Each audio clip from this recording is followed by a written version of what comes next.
Ni siku nyingine nzuri kabisa. Karibu sana mtazamaji wa 69 Media TZ. Wewe ni mwanafamilia mwenzetu, karibu sana na hii ni The Gossip Table. Niko hapa Sam Baby alongside. Mimi naitwa Ching, au unaweza kuniita Osman. Bwana sikuelewi. Nikajua utasema ile Uthmani Maalim.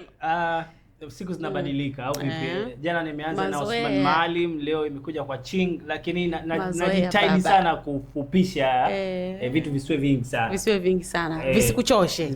Na pia mtu ambaye anatutazama visimchoshe au vipi? Ndio. Na ndio maana imekuja hiyo short. Na kila mmoja anifahamu mimi ni Ochu au vipi? Au Ching. Ai. Sawa, karibu sana. Sisi hapa tunakuwa tuna kazi moja kuhakikisha kwamba unapata zile story ambazo zinaendelea huko mitandaoni, lakini pia kwenye jamii ambayo inatuzunguka ndani na nje ya Tanzania. Kubwa kuendelea kuwa nasi hapa ni kusubscribe 69 Media TZ YouTube na kubonyeza alama ya kengele. Alafu maoni yako yanakuwa ni muhimu sana. Hivyo. Sasa hii si tuizungumzeje kwa kiupole upole au? Hii inakuwa ni nzuri kwa sababu hichi ni chungu cha pili. Yes. Umeona na story kubwa ndugu zetu hii inamuhusu Jacqueline Wolper. Okay, umeelewa? Yes. Na imekuwa tofauti sana na imekuwa tofauti ndio. Watu vile ambavyo wameona. Umeelewa vizuri. Jackie bana amekuja na mfumo tofauti. Nafahamu tupo katika mfungo wa Ramadhani na lakini leo pia kwa wale wa Kristo. Kwa Kristo. Lakini imekuwa tofauti sasa. Jackie amekuwa kama amepata nguvu sana kuingia katika mfungo mtukufu wa Ramadhani na hasa kusikiliza baadhi ya kaswida. Hisia zimekuwa kali sana na amevutiwa. Yaani kiasi kwamba mtu ambaye ni Mkristo alafu anapenda sana Uislamu. Yes. Umeelewa? Sio unakuja tu. Sasa unajiuliza mbona Aunty Zeke kaenda kule? Umeona? Aunty Zeke wapo wengi. Mimi natamani. Shamsa Ford pia nadhani. Shamsa Ford yeye waga ni Muislam tu. Kuna mmoja, kuna kati yao kuna wadada, kuna mmoja alibadilishaga dini. Sijui ni nani. Alibadilisha akawa Muislamu. Yani katoka Ukristo kaingia Uislamu. Ndio akaenda kabisa kabaki mazima. Mazima. Sasa mimi nakumbukaga Aileen Uwoya kipindi kile anataka kuolewa na Dogo Janja, japo alikataa ile ndoa, akasema hajui kama shehe kufunga ndoa na huyo mtu. Aliwahi kubadilisha, alislimu bwana. Alislimu alafu baadaye akaikataa ile ndoa. Anasema hata je kutokea. Sasa sijui ilikuwa ni movie. Ilikuwa ni kiki na ilikuwa ni vitu vingi. Mnatuvurugia. Sasa Jackie Wolper yeye kaja na hili ambalo tuko tunalizungumza hapa. Bana, nikinukuu maneno ya Jackie Wolper ambaye anazungumza, anasema napenda sana kusikia swala la kaswida za Kiislamu. Nasisimka, napata furaha, nakumbuka hadi natamani hadi watoto wangu wawe wana hizo pande mbili. Mashaallah. Yaani katika wajue dini ya Kiislamu na Kikristo. Najua dini ya Kikristo.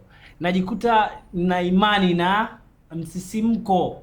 Anavutiwa na kaswida za Kiislamu. Na mimi kama mimi nikasema haya makubwa na ni kitu kizuri, na nadhani comment zimekuwa nyingi. Nitakupa nafasi uangalie comment ambazo zimekuwa nyingi. Na comment sio mbaya. Zingekuwa comment mbaya ungesema jamani hapa kidogo wenzetu upande wa pili wa Kristo ambao wanafunga Kwaresma wangekuwa wamemshambulia. Lakini Waislamu ndo wamekuja na ma-comment kama haya. Nadhani upite nayo ufupi. Sawa. Tumeona kuna mastaa hapo. Kuna mastaa pia wameonekana hapa kwenye comment.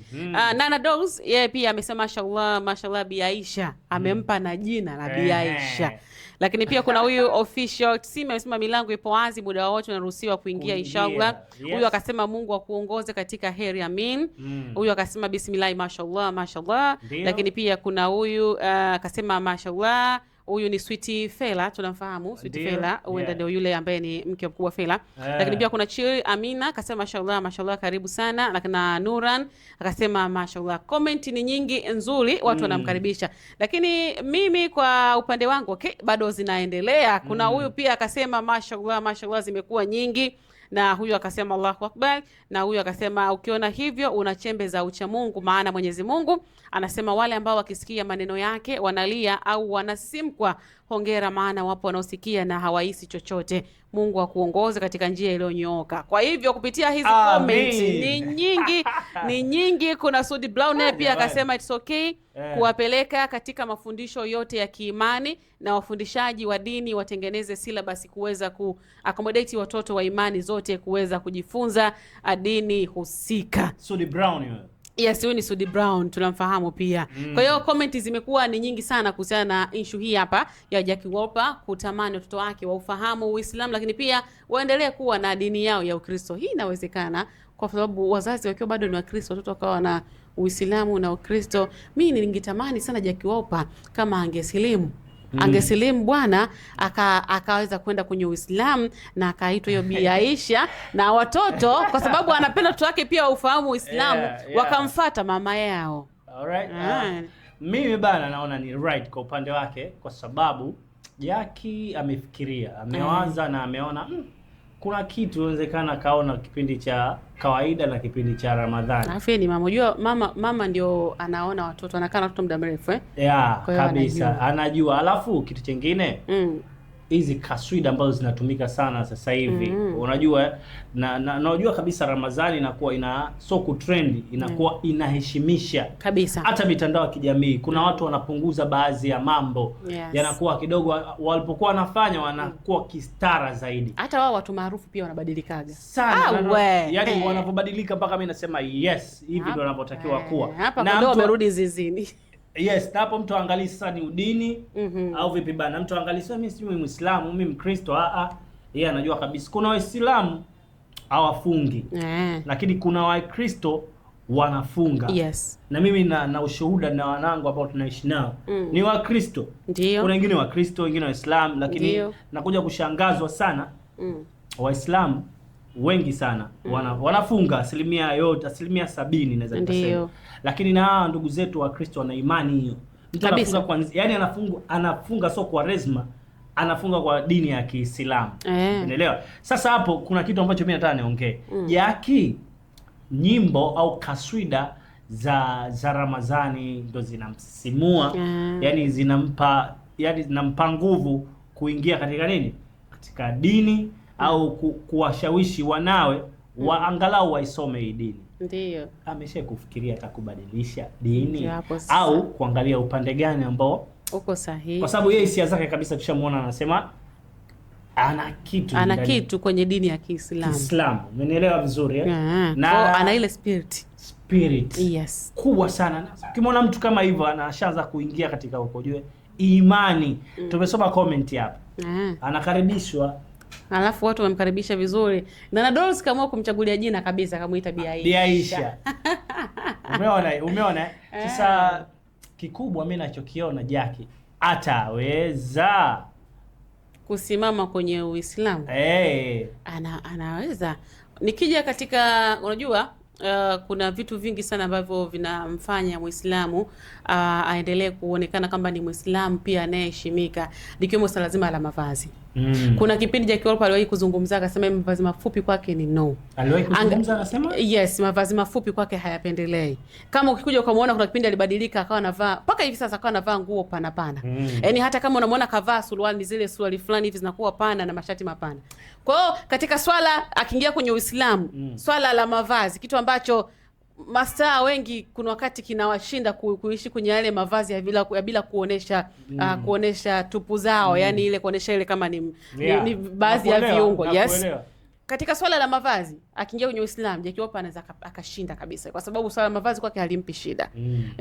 Hata kama zamani kipindi kile kwenye kujitafuta ustaa lazima mitoko fulani hivyo itupie, lakini lakini baadaye alikuja akabadilika Jackie Wolper na akasema mavazi mafupi kwake, nguo za kubana sana yani zimemkalia kushoto. Na kweli baada pia ya kuwa mama, ya kuwa mke wa mtu na kuwa mama, yes, tunaona kwa sababu hata mabadiliko ya mavazi yake yakabadilika, akawa anavaa mavazi fulani hivi mapana. Ndio anaona vizuri. Mimi hapa naona kwa sababu ya body yake au ni vipi? Kwa sababu unajua mwili wa mtu, umenielewa, ndio unamfanya avae yale maguo, kwa sababu ametoka tuongee ukweli. Sasa hivi Jackie tofauti na mwanzo. Jackie wa sasa hivi ukimuona unajua kabisa vile viguo hawezi kuvaa. Hata kama anaweza kuvaa atakuwa anajizalilisha. Jackie ni Jackie kipindi kile, unajua kabisa hata kivaa vile viguo, unajua sasa hivi bana, hapana. Mbona kuna watu wenye mambo mapana na mbona bibi Amara bado anavaa vile anavaa vijinguo vyetu vina umbo lake ni pana. Isipokuwa nani Lulu nani Diva. Diva kabisa. Mwenyewe kabisa. Diva anasema, "Mimi jamani watu wananiambia mimi mnene." Ukiangalia viguo, si unajua zile. Lakini ukiangalia kweli body yake kuna baadhi ya mavazi hawezi kuvaa. Na hiyo ni ukweli.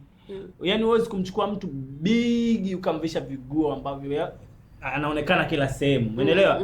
Unajua bwana, tuongee ukweli. Na hasa tupo kwenye kipindi hiki kizuri cha Ramadhani.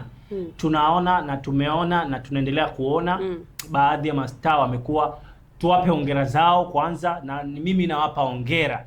Kija kwenye mwezi mtukufu wa Ramadhani wanakuwa wanaua kabisa, wanafuata maadili nani, lakini ukija kwenye ile umodo, yani umodo wa mtu zamani ndio ulikuwa wao mastaa waliopita. Lakini sasa hivi uje Antizeke, umeelewa? Umemwona wapi Antizeke kuvaa ile mabuku? Hata wewe Irene Uwoya kidogo sasa hivi naye mwenyewe anakuwa na stara zake, umeelewa? Manake katika wote hao Jackie, Irene, umeelewa? Antizeke hao ndio walikuwa marafiki ambao wako, yani unaona na bondi. Lakini ukija kwenye swala la mavazi, wote sasa hivi ni wazazi. Umeelewa? Ni wazazi, watu wa fashion, lakini kwenye mambo yao ya biashara ni ngumu sana kwa kuta navaa vile viguo ambavyo vimewachupa wenyewe anasema. Yaani mimi kuna wakati singilii ile ubinafsi wa mtu ama maisha halisi ya mtu. Natamani kama Kajala angeingia kwenye hiyo system pia kuvaa nguo. Maana unajua kwa lile umbo lake ndugu yangu, ni umbo ambalo atakivaa nguo pana tunaliona tu. Hivyo unajue uzuri wa Kajala ni mtu physical. Yaani ni mtu ambaye mazoezi anazingatia. Sawa, tunafahamu. Yaani anazingatia. Alafu pia kingine mimi ninachokiona, kani Kajala na watoto wangapi? Mtoto mmoja na mjukuu mmoja. Mtoto mmoja na mjukuu mmoja. Body inambeba yeye, inambeba sana. Kajifungua muda mrefu. Sawa, sisi tunazungumzia swala la kubadilika kwenye mavazi. Hawezi kwa sababu nimeongea hapa. Hawezi kwa sababu ni mtu wa nini? Wa physical. Wewe kuna sheria wapi kwamba mtu wa mazoezi lazima avae nguo za kubana tu? Hapana, hiyo sio sheria. So lazima si sheria. Lakini naamini unakuwa uko safi sana, au unakuwa katika body inakuwa iko vizuri sana kuliko kaa umevaa mabaibui kama hivyo. Kwa hiyo mimi body yangu imekaje? Wewe na kati ukivaa hivi unajiona uko free, unaenda sehemu yoyote. Sawa, lakini kwa utandawazi wa sasa hivi huwezi kuvaa. Watu wanafanya kiukweli, hata zenji wanavaa, watu wazima, umeelewa, wanavaa. Lakini tunamzungumzia mtu kama Kajala, au sio? Mtu kama Kajala. Tumezungumzia wengine hawawezi kwa sababu tunajua body yao ishakuwa mikubwa. Kwani Kajala body lake dogo? Kajala sasa si uwezi. Bora hata ungemzungumzia Wema, ungemzungumzia Elizabeth Michael Lulu, hao ndio mabodi yao sasa hivi kidogo yamekaa. Lakini wote hao tunazungumza hivi hapana. Mimi wewe kuna watu naweza kukufanisha nao. Nani? Kwa mwili. Uchelewe kusema. No, nisikilize. Kuna watu naweza kukufanisha nao kwa mwili. Wewe unaweza kukufanisha na huyo unayemzungumzia Jackie Wolper. Umenielewa? Kwamba mimi na mwili kama Jackie Wolper? Yaani wewe mwili wako, nisikilize sasa. Wewe mwili wako ukimwangalia na Jackie, utofauti wake ni mdogo sana. Yaani ni mdogo sana kwa sababu wewe body yako ni pana. Umenielewa? Ni mpana, yani ni hivi, uko hivi. Ndio mpana kiasi hicho, bado ni mpana. Unioni? Sasa sio mpana sana. Yani wewe ukikataa ukikubali. Sasa wewe ni mpana si mpana. Mimi mpana lakini sio mpana sana. Jinsi unavyoelezea wewe, hata tukimuuliza Allen ni mpana, yani mpana. Ningekuwa nimekaa hivi. Sasa wewe unataka kwenda kiundani zaidi. Mimi nazungumzia kile kitu ambacho nakiona kwako. Yani hivi nikikuzuma. Nikimwangalia Jackie Wolper, umenielewa? Mwili wake, body yake ni mpana kama wewe, sema yeye kazidi kidogo. Sasa yule ndio mpana. Mimi ni mpana, lakini Jackie Wolper ni mpana. Kwa nini mimi nazungumzia nini? Hakuna mpana na mpana. Mimi kitu ambacho mimi nimekizungumza kwamba wewe uko na hiyo level na yule, sema yeye kazidi. Na wewe unaweza kuvaa viguo vile vifupi fupi kwa body yako hiyo, umenielewa? Hauwezi kuvaa viguo ambavyo vitakuwa vinakuonyesha. Yaani vinakuonyesha. Watu jamani yule kakosa nguo za kuvaa. Yaani lazima midomo ya watu itakuwa ipo kwako. Na hivi upite road hivi. Bora hao kina Jack Wolper wanajistiri. Umenielewa? Na kwa sasa hivi mimi nadhani hata kama ikitokea sidhani hawezi kufanya hivyo kama Jackie. Nadhani tayari umri pia nao ushaenda. Mimi nimpongeze pia kwa kuamua kwanza kuacha na hiyo idea ya wazo kusema watoto wake kidogo wajifundishe hizi dini zote mbili. Ni jambo zuri. Tumeona comment hapo na ujue dini uzuri zaidi watoto wanatakiwa wao wanajua dini zote. Ili baadaye kuja kuchagua wanajua kabisa wapi waangukie. Ndio. Kwa hiyo ni sahihi. Anauliza nimekosea? Kukosea kitu gani? Yes, ndio swali aliuliza jamani, au nimekosea kusema kwamba watoto wake wawe na dini mbili, yani wajifunze dini zote mbili, Ukristo na Uislamu. So the Brown pale pita kwenye comment pale. Kasema ni sahihi kwa sababu unawafunza watoto wenyewe wanapokuja kukua watajua jinsi gani. Ameongea vitu vizuri kweli. Na mimi nimependa na naamini kwa Waislamu wengi wamependa kile kitu ambacho amekipost. Kwa hiyo kupitia zile comment ambazo zimeweza kujibiwa kwako Jack Wolper, sisi tunasema kupitia zile comment kwamba hujakosea, uko sahihi. Sasa kwa upande wa baba mtoto, je, atakubali? Baba mtoto, baba watoto wapo wawili. Lakini si ndio wewe tu baba mtoto? Ba mtoto. Jamani, ba mtoto atakubali? Lakini kimwangalia hana shida. Mimi naona kama pale kulikuwa kuna kaomba ushauri tu. Kaomba ushauri. Kwa hivyo ni sawa, ni sahihi. Kwa hivyo ni sawa tu. Ni sahihi. Japo natamani waegemee upande mmoja.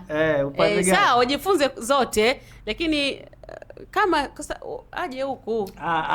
Bora sikuelewi. Aje huku. Kwa sababu wameonyesha kuwa na hisia kali za dini ya Kiislamu. Kwa hivyo ahamie tu upande wa pili. Tena hakuna kitu kizuri kama akihamia kipindi hiki cha mwezi mtukufu wa Ramadhani. Natamani pia hata familia ya mama na mtoto ambao wote wamebahatika kuwa na waume Waislamu, namaanisha Kajala na Harmonize, Bwana Rajabu, Paula kwa Bwana Omari. Natamani pia kwa kipindi hiki ingekuwa ni nzuri zaidi kama wange japo kuna clip niliona inatembea ya Kajala na Harmonize kipindi cha mfungo hiki. Sababu wote wako kwenye mifungo, Muislamu na Mkristo. Hakuna kushikana wanasema. Sasa bana kuna mtihani jamani, hawa mastaa wetu wanavurugu. Yaani wanafujo hapo, kuna vitu. Mimi naamini Harmonize kama Harmonize. Kwa kumalizia tu hapa tunamweka hii. Kwa baada ya kutuona hivyo vitu vyake. Harmonize ataweza kwa sababu Harmonize ana mambo fulani hivi ambaye anaweza kufanya kitu afu simuona kajichora sio hata msaraba sijui. Nimeona kuna vitu vingi yani kajichora Harmonize. Inaona kuna vitu kama anavyo, unajua zile. Kwa hiyo na yeye kwenye Ukristo kidogo anasogea. Si kuna kipindi kile isemekanaga alienda kanisani. Harmonize bana. Ila mimi nikiangalia hapa, nikiangalia kwa Paula kwenda kwa dini ya mume wake ni sawa, lakini nikiangalia kwa Kajala. Kajala Ukristo umekaa hapa. Nikiangalia sana namuona kabisa Bwana Rajabu anapoenda kuitwa Bwana John. Hapo kuna mtihani hapo. Anapoenda kupitia ubatizo wa maji mengi. Ubaya zaidi au ni ubaya, maana yake naweza nikasema baba yake ni mtu wa dini. Bwana Rajabu. Yaani ni mtu wa dini ile kindakindaki kama baba yake Chidi Benz. Okay. Yaani ni mtu wa dini ile. Nasikia hata babake TID. Mimi mastaa wengi sana. Na ukipiga orodha mastaa wengi sana ni Waislamu kiukweli. Asilimia kubwa. Unakuta kuna Juma Jux, kuna Rajabu, kuna Nasibu Abdul, kuna alafu unakuta chimbuko analotokea ni chimbuko ambalo lina dini. Yaani ndugu zao watu wa dini. Basi tukupongeze dada yetu au vipi? Tukupongeze sana kwa maamuzi mazuri. Najua hujachukua maamuzi lakini mashabiki na comment zinasema unaruhusiwa, karibu sana. Na uzuri zaidi kwenye kipindi hichi cha mwezi mtukufu wa Ramadhani, nadhani utapata fungu kubwa kwa Mwenyezi Mungu. Kabisa. Na wenyewe wanasema ukitoka kwenye dini ya Ukristo ukiingia kwenye dini ya Kiislamu, utanisaisha hapo kama nitakuwa niko sawa. Namalizia. Unakuwa kwa Waislamu, sio kwa Wakristo unakuwaje? Unakuwa dhambi zote Mwenyezi Mungu anakufutia. Kumbe. Yaani ukitoka kwenye dini ya Kikristo, ukiingia kwenye dini ya Kiislamu, haijalishi na miaka mingapi, Yaani uko kama ukislim. Ukislim kutoka Ukristo kwenda Uislamu. Yaani sasa umeenda Maka, umeiji Mwenyezi Mungu. Unafutiwa. Anakufutia. Unaanza upya. Yaani unaanza upya kabisa. Umeona? Inakuwa sasa kama Jaki ikitokea hiyo tiketi ya kufutiwa hiyo. Ikitokea hiyo biashara zake anafanya na nini, hapo tena ndo swala tano wenyewe wanasema. Mwanzo mwisho. Yule anaweza yule. Sasa sijui kwa upande wa Kikristo ukitoka kuritadi, si ndio? Kutoka Ukristo kwenda Uislamu kuna neno la Mungu lolote linaongea kwamba tusije tukapotosha watu. Lakini si mara nyingi naonaga wale ukienda ile unaenda unabatizwa, sio? Kubatizwa, si ndio anasema ubatizo. Ubatizo unarudi kuwa mpya. Huenda pia na yenyewe iko kwa njia hiyo. Kibatizwa maji mengi unarudi kuwa mpya. Kwa hiyo kwa ndugu zetu bana, sisi tumpongeze Jaki. Tumpongeze pia na ushauri wa Sudi Brown na comment ya wadau wengi ambao wamecomment kwenye page ya Jaki. Au fate kwa sababu wenyewe angombea wengi wapewe. Wachache wanyimwe. Wengi wapewe. Sawa. Sisi tunamaliza hivyo. Some baby alongside Chingling Osman Ocho. Lakini komenti yako ni muhimu sana. Unatupia hapo kile ambacho tunazungumza hapa na kuhusiana na Jaki Wolper na watoto wake kuwa na dini mbili. Kipi ni sahihi? Lakini kubwa zaidi, bonyeza alama ya kengele, subscribe, alafu share kwa wana, waambie tayari tuko hapa na hii ni The Gossip Table. Siku ya leo tunamaliza hivyo. Unamalizaje? Asante sana kwa kutazama. Tukutane tena siku nyingine, siku ya kesho inshallah. Mungu akituweka na roho. Au vipi? Hivyo yani.